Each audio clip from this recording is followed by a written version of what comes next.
Engineering മേഖലയിലെ ഏറ്റവും മികച്ച കണ്ടെത്തലുകളിലൊന്നാണ് തുരങ്ക നിർമ്മാണം. പ്രധാനമായും മല തുരന്നും ജലത്തിനടിയിലൂടെയുമുള്ള തുരങ്കങ്ങളെക്കുറിച്ചായിരിക്കും നമ്മൾ ഒരുപാട് കേട്ടിട്ടുണ്ടാവുക. അത്തരത്തിൽ 37 കിലോമീറ്ററിലധികം നീളത്തിൽ സമുദ്രത്തിനടിയിലൂടെ നിർമ്മിക്കപ്പെട്ടിട്ടുള്ള ലോകത്തിലെ ഏറ്റവും വലിയ അണ്ടർസീ ടണലാണ് ഇംഗ്ലണ്ടിനെയും ഫ്രാൻസിനെയും ബന്ധിപ്പിക്കുന്ന ചാനൽ ടണൽ. എന്നാൽ എങ്ങനെയാണ് കൃത്യമായി മല തുരന്നും വെള്ളം കടക്കാതെ സമുദ്രത്തിനടിയിലൂടെയും തുരങ്കങ്ങൾ നിർമ്മിക്കുന്നതെന്ന് നിങ്ങൾ എപ്പോഴെങ്കിലും ചിന്തിച്ചിട്ടുണ്ടോ? അതിനാൽ തന്നെ എങ്ങനെയാണ് ടണലുകൾ നിർമ്മിക്കുന്നതെന്നും അതിൻ്റെ അത്ഭുതപ്പെടുത്തുന്ന പ്രോസസ്സുകൾ എന്തൊക്കെയാണെന്നുമാണ് ഈ വീഡിയോയിലൂടെ നമ്മൾ കാണാൻ പോകുന്നത്. തുരങ്കങ്ങൾ നിർമ്മിക്കുന്നത് എങ്ങനെയാണെന്ന് മനസ്സിലാക്കുന്നതിന് മുൻപ് കടലിനടിയിലൂടെ ഏറ്റവും നീളത്തിൽ നിർമ്മിച്ചിട്ടുള്ള ചാനൽ ടണലിന്റെ അത്ഭുത നിർമ്മാണത്തെക്കുറിച്ച് നമ്മൾ ചില കാര്യങ്ങൾ മനസ്സിലാക്കണം.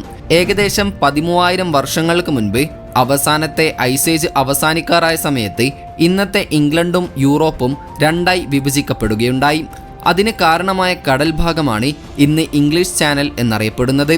ഈ ചാനൽ പൊതുവെ നല്ല വീതിയുള്ളതാണെങ്കിലും ഒരു പ്രത്യേക സ്ഥലത്ത് ഇത് വളരെ ഇടുങ്ങിയതായി കാണപ്പെടുന്നു. ആ സ്ഥലത്ത് ഇംഗ്ലണ്ടും ഫ്രാൻസും തമ്മിൽ ഏകദേശം 33 കിലോമീറ്റർ മാത്രമേ ദൂരമുള്ളൂ. അതിനാൽ തന്നെ ചരിത്രത്തിൽ പലതവണ ഈ വിടവ് നികത്താൻ മനുഷ്യർ പരിശ്രമിച്ചിട്ടുണ്ട്. പക്ഷേ ഒരുപാട് ജീവനുകൾ ഇല്ലാതാവുക എന്നതല്ലാതെ അതുകൊണ്ട് മറ്റ് പ്രയോജനങ്ങൾ ഒന്നുമില്ലായിരുന്നു. എന്നാൽ 20-ാം നൂറ്റാണ്ടിൻ്റെ അവസാനമായപ്പോഴേക്കും ടെക്നോളജി അതിവേഗം വളർന്നിരുന്നു. അങ്ങനെ 1986-ൽ രാഷ്ട്രീയപരമായ മറ്റെല്ലാ പ്രശ്നങ്ങളും നീക്കി ഇംഗ്ലണ്ടിനെ യൂറോപ്പുമായി ബന്ധിപ്പിക്കാൻ രണ്ട് രാജ്യങ്ങളും തീരുമാനിച്ചു. ഇതിന് അവർ ചാനൽ ടണൽ എന്ന് പേരിട്ടു. ഇതിനെ പലരും യൂറോ ടണൽ എന്നും വിളിക്കാറുണ്ട്. ഇംഗ്ലണ്ടിൽ നിന്നും ഫ്രാൻസിൽ നിന്നുമുള്ള ടീമുകൾ അവരവരുടെ ഭാഗങ്ങളിൽ നിന്ന് തുരങ്കം കുഴിക്കാൻ ധാരണയായി. രണ്ട് തുരങ്ക ഭാഗങ്ങളും നടുവിൽ വെച്ച് കൂട്ടിമുട്ടുകയാണ് ചെയ്യുക. എന്നാൽ കടലിനടിയിൽ ഏകദേശം 38 കിലോമീറ്റർ നീളമുള്ള തുരങ്കം ഉണ്ടാക്കുക എന്നത് അന്നേ വരെ ലോകം കാണാത്ത ഒരു ജീവൻ മരണ പരീക്ഷണമായിരുന്നു. ഒടുവിൽ ഈ പ്രൊജക്റ്റ് പൂർത്തിയാക്കാൻ 10ഓളം എഞ്ചിനീയറിംഗ് സ്ഥാപനങ്ങൾ ഒരുമിച്ച് പ്രവർത്തിക്കാൻ തീരുമാനിച്ചു. ചാനൽ ടണലിൻ്റെ ഡിസൈനിൽ 3 തുരങ്കങ്ങൾ നിർമ്മിക്കാനാണ് തീരുമാനിച്ചത്. 2 ട്രെയിനുകൾക്ക് വേണ്ടിയും 1 ചെറിയ തുരങ്കമായിട്ടുമായിരുന്നു നിർമ്മിക്കാൻ പദ്ധതിയിട്ടത്. അത് അടിയന്തര ആവശ്യങ്ങൾക്ക് വേണ്ടിയായിരുന്നു.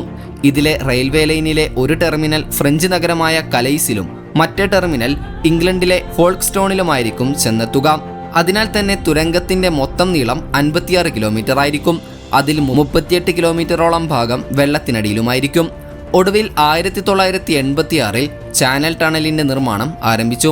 എഞ്ചിനീയറിംഗ് ടീമിന് നേരിടേണ്ടി വന്ന ഏറ്റവും വലിയ പ്രശ്നം ടണൽ ബോറിംഗ് മെഷീൻ ആയിരുന്നു. ഇതിനെ TBM എന്നും പറയാറുണ്ട്. ഇനി നമുക്ക് എന്താണ് TBM എന്നും എങ്ങനെയാണ് ടണൽ തുരക്കുന്നതെന്നും പരിശോധിക്കാം. ആദ്യം ഈ മെഷീനിനെ പറ്റി പറയാം. സാധാരണയായി ഇത്തരം മെഷീനുകൾക്ക് 50 മുതൽ 100 മീറ്റർ വരെ നീളമുണ്ടാകാറുണ്ട്. ഈ മെഷീൻ്റെ ഏറ്റവും പ്രധാനപ്പെട്ട ഭാഗം അതിൻ്റെ മുൻവശത്തുള്ള കട്ടറുകളാണ്. കട്ടിയുള്ള പാറകളെയും ചുവരുകളെയും മുറിച്ച് മുന്നോട്ട് പോകുന്നത് ഈ ഭാഗമാണ്. ഈ കട്ടർ ഭൂമിക്ക് താഴെയുള്ള പാറകളെ മുറിച്ച് മുന്നോട്ട് പോവുകയാണ് ചെയ്യുക. ഈ മെഷീനിലെ കട്ടറുകൾ പ്രധാനമായും പ്രവർത്തിക്കുന്നത് ഹൈഡ്രോളിക് പവറിൻ്റെ സഹായത്തോടെയാണ്. ഇപ്പോൾ നിങ്ങളുടെ മനസ്സിൽ വരുന്ന സ്വാഭാവികമായ ചോദ്യമെന്നത് ഈ മെഷീൻ മുന്നിലുള്ള പാറകൾ തുരക്കുമ്പോൾ ആ പാറകൾ എങ്ങോട്ടാണ് പോവുക എന്നതായിരിക്കും. സത്യത്തിൽ പണി നടക്കുമ്പോൾ മുറിച്ച കല്ലുകൾ അഥവാ പാറകൾ കട്ടറിനടുത്തായി പ്രവർത്തിക്കുന്ന ഒരു കൺവെയർ ബെൽറ്റിലേക്ക് പോവുകയാണ് ചെയ്യുന്നത്.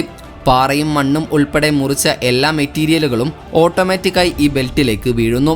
ഈ കൺവെയർ ബെൽറ്റിലെ എല്ലാ മെറ്റീരിയലുകളും മുന്നോട്ട് നീങ്ങി സർവീസ് ട്രെയിൻ വഴി ഈ പ്ലാന്റിന് പുറത്തേക്ക് എത്തുകയാണ് ചെയ്യുന്നത്. കൂടാതെ ഈ പാറകളുടെ കട്ടിങ്ങിനൊപ്പം തന്നെ തുരന്ന ഭാഗത്ത് ചുവരിൽ ലിക്വിഡ് കോൺക്രീറ്റ് ഓട്ടോമാറ്റിക്കായി തേച്ച് പിടിപ്പിക്കുന്നുമുണ്ടാകും. അതായത് ഇവിടെ 2 പണികൾ ഒരേ സമയം നടക്കുന്നുണ്ട്. ഇതിനെല്ലാം പുറമെ ഇതിൻ്റെ കൂടെ വലിയ കോൺക്രീറ്റ് ബ്ലോക്കുകൾ ഒരു ട്രക്കിൽ കൊണ്ടുവന്ന് ഈ തുരങ്കത്തിൽ വെക്കണം. നിങ്ങൾ കാണുന്ന ഈ ട്രക്കുകൾ അത്തരം കോൺക്രീറ്റ് ബെൽറ്റുകൾ കൊണ്ടുപോകാൻ വേണ്ടി ഡിസൈൻ ചെയ്തവയാണ്. ഈ ബ്ലോക്കുകൾ ഇവിടെ കൊണ്ടുവന്ന ശേഷം ട്രക്കിനുള്ളിൽ വെച്ച് തന്നെ തുരങ്കത്തിനകത്തേക്ക് അയക്കുന്നു. അവിടെ ഈ ടണൽ ബോറിംഗ് മെഷീൻ ഹൈഡ്രോളിക് പ്രഷറിൻ്റെ സഹായത്തോടെ ഈ കോൺക്രീറ്റ് ബ്ലോക്കുകൾ തുരങ്കത്തിൻ്റെ ചുവരുകളിൽ ഉറപ്പിക്കുന്നു.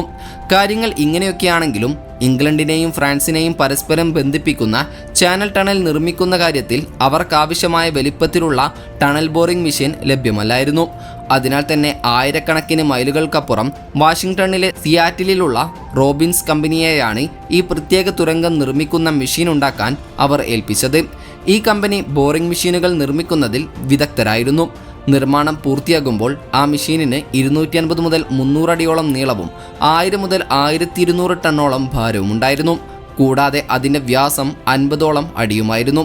പണ്ടൊക്കെ തുരങ്കം നിർമ്മിക്കാൻ മലകൾ തകർത്തിരുന്ന പഴയ രീതിയെ അപേക്ഷിച്ച് ഈ ടണൽ ബോറിംഗ് മെഷീൻ വലിയ സഹായമായിരുന്നു. എങ്കിലും ഈ ടെക്നോളജി പുതിയ അപകടങ്ങളും വെല്ലുവിളികളും ഉണ്ടാക്കിയിരുന്നു. അതായത് 250 അടി ആഴത്തിൽ കടലിനടിയിൽ തുരക്കുമ്പോൾ എവിടെ നിന്നെങ്കിലും വെള്ളം ചോർന്നു കഴിഞ്ഞാൽ അതിൻ്റെ മർദ്ദം വളരെ കൂടുതലായിരിക്കും. അത് മനുഷ്യരെയും യന്ത്രങ്ങളെയും നിമിഷങ്ങൾക്കുള്ളിൽ മുക്കിക്കളയാനും ശേഷിയുള്ളതായിരിക്കും. അന്നത്തെ സർവേയിൽ കണ്ടത് ഇംഗ്ലണ്ടിൻ്റെ ഭാഗത്ത് കടലിനടിയിൽ ഒരു ചോക്ക് പാളിയുണ്ട് എന്നായിരുന്നു. ഇത് തുരങ്കത്തിലേക്ക് വെള്ളം വരുന്നത് തടയും. എന്നാൽ ഫ്രഞ്ച് ഭാഗത്ത് കടലിൻ്റെ അടിത്തട്ടിൽ ഒരുപാട് വിള്ളലുകൾ ഉണ്ടെന്ന് കണ്ടെത്തിയിരുന്നു. ഇവിടെ ഈ ടണൽ ബോറിംഗ് മെഷീൻ ശരിയായി പ്രവർത്തിക്കില്ല. അതുകൊണ്ട് തന്നെ തുരങ്കം കുഴിക്കുന്നതിനൊപ്പം ഒരു മുങ്ങിക്കപ്പൽ പോലെ പ്രവർത്തിക്കുന്ന ഒരു പുതിയ ടണൽ ബോറിംഗ് മെഷീൻ ഉണ്ടാക്കാൻ അവർ തീരുമാനിച്ചു. രണ്ടാം ലോക മഹായുദ്ധത്തിലെ മുങ്ങിക്കപ്പലുകൾക്ക് താങ്ങാൻ കഴിയുന്നത്ര വാട്ടർ പ്രഷർ ഇതിന് താങ്ങാൻ കഴിയുമായിരുന്നു. ഈ യന്ത്രം ഉണ്ടാക്കിയപ്പോൾ മറ്റൊരു പ്രശ്നം കൂടെ കടന്നു വന്നു. അതിനെ 200 അടി താഴെ ഭൂമിക്കടിയിലേക്ക് എങ്ങനെ എത്തിക്കുമെന്നതായിരുന്നു ആ പ്രശ്നം. അതിനുവേണ്ടി ഈ മെഷീൻ അഴിച്ചുമാറ്റുകയും ഓരോ പാർട്സും വെവ്വേറെ താഴേക്ക് കൊണ്ടുപോവുകയുമാണ് ചെയ്തിരുന്നത്.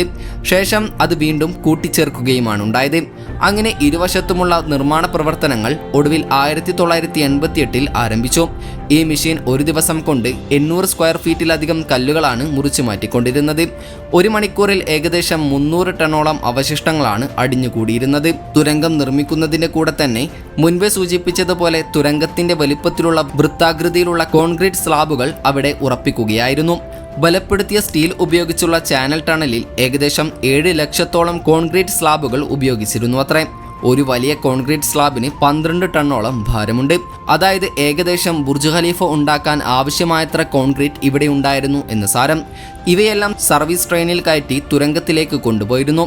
അങ്ങനെ ആഴ്ചകളും മാസങ്ങളും കടന്നുപോയി. തുരങ്കം ഇരുവശത്തു നിന്നും സാവധാനം മുന്നോട്ടു പോവുകയായിരുന്നു. ഈ 2 തുരങ്കങ്ങളും കൂട്ടിമുട്ടുന്ന നിമിഷത്തിനായി എല്ലാവരും ആകാംക്ഷയോടെ കാത്തിരുന്നു. ഇത് കേൾക്കുമ്പോൾ എളുപ്പമാണെന്ന് തോന്നാമെങ്കിലും യഥാർത്ഥത്തിൽ ഇത് വളരെ ബുദ്ധിമുട്ടുള്ള കാര്യമായിരുന്നു. 2 ടണൽ ബോറിംഗ് മെഷീനുകളും കൃത്യമായ സ്ഥാനത്ത് മുന്നോട്ട് പോയില്ലെങ്കിൽ സമുദ്രത്തിനടിയിൽ വെച്ച് അവർ ഒരിക്കലും കൂട്ടിമുട്ടില്ല എന്നത് ഉറപ്പാണ്. ഈ പ്രശ്നം പരിഹരിക്കാൻ അവർ ലേസർ ബീം ഗൈഡൻസ് സിസ്റ്റം ഉപയോഗിച്ചിരുന്നു. ഒരു ലേസർ ഇംഗ്ലീഷ് മെഷീനിലും മറ്റൊന്ന് ഫ്രഞ്ച് മെഷീനിലും സ്ഥാപിച്ചു. 2 ഗൈഡൻസ് സിസ്റ്റങ്ങളും വയർലെസ് ആയി പരസ്പരം ബന്ധിപ്പിച്ചിരുന്നു. മെഷീനുകളിൽ ഒന്ന് സ്ഥാനം മാറുമ്പോഴെല്ലാം ഒരു ഹൈഡ്രോളിക് ജാക്ക് ഉപയോഗിച്ച് ബോറിംഗ് മെഷീനിൻ്റെ തലയുടെ സ്ഥാനം മാറ്റാൻ ഗൈഡൻസ് സിസ്റ്റം മെയിൻ കമ്പ്യൂട്ടറിലേക്ക് ഒരു സിഗ്നൽ നൽകുമായിരുന്നു. അങ്ങനെ തുടർച്ചയായ 3 വർഷത്തെ തുരക്കലിന് ശേഷം ഒടുവിൽ അവർ തുരങ്ക നിർമ്മാണം പൂർത്തിയാക്കുകയായിരുന്നു.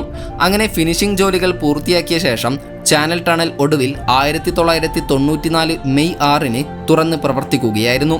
ഈ പ്രൊജക്റ്റിന് ചെലവായ തുക ഇന്നത്തെ കണക്കനുസരിച്ച് ഏകദേശം 12 ബില്യൺ പൗണ്ടോളം വരും. അതായത് ഏകദേശം 1,30,000 കോടി ഇന്ത്യൻ രൂപയോളം വരും. അത് നിർമ്മാണത്തിന്റെ ഏറ്റവും തിരക്കുള്ള സമയത്ത് ഏകദേശം 13,000 തൊഴിലാളികൾ ചാനൽ ടണൽ പ്രൊജക്റ്റിൽ ജോലി ചെയ്തിരുന്നു അത്രേ. നിർമ്മാണത്തിനിടെ അപകടങ്ങൾ കാരണം 10ഓളം തൊഴിലാളികൾക്ക് ജീവൻ നഷ്ടപ്പെടുകയും ചെയ്തിട്ടുണ്ട്. ഇന്ന് ഏകദേശം 60,000-ഓളം യാത്രക്കാർ ഈ തുരങ്കം ദിവസവും ഉപയോഗിക്കുന്നുണ്ട്. അതിലേകദേശം 4,600-ഓളം ട്രക്കുകളും 140ഓളം കോച്ചുകളും 7,300-ഓളം വാഹനങ്ങൾ എന്നിവ ഉൾപ്പെടുന്നു. അവയെല്ലാം കാർഗോ ട്രെയിനിൽ കയറ്റിയാണ് തുരങ്കം കടത്തിവിടുന്നത്.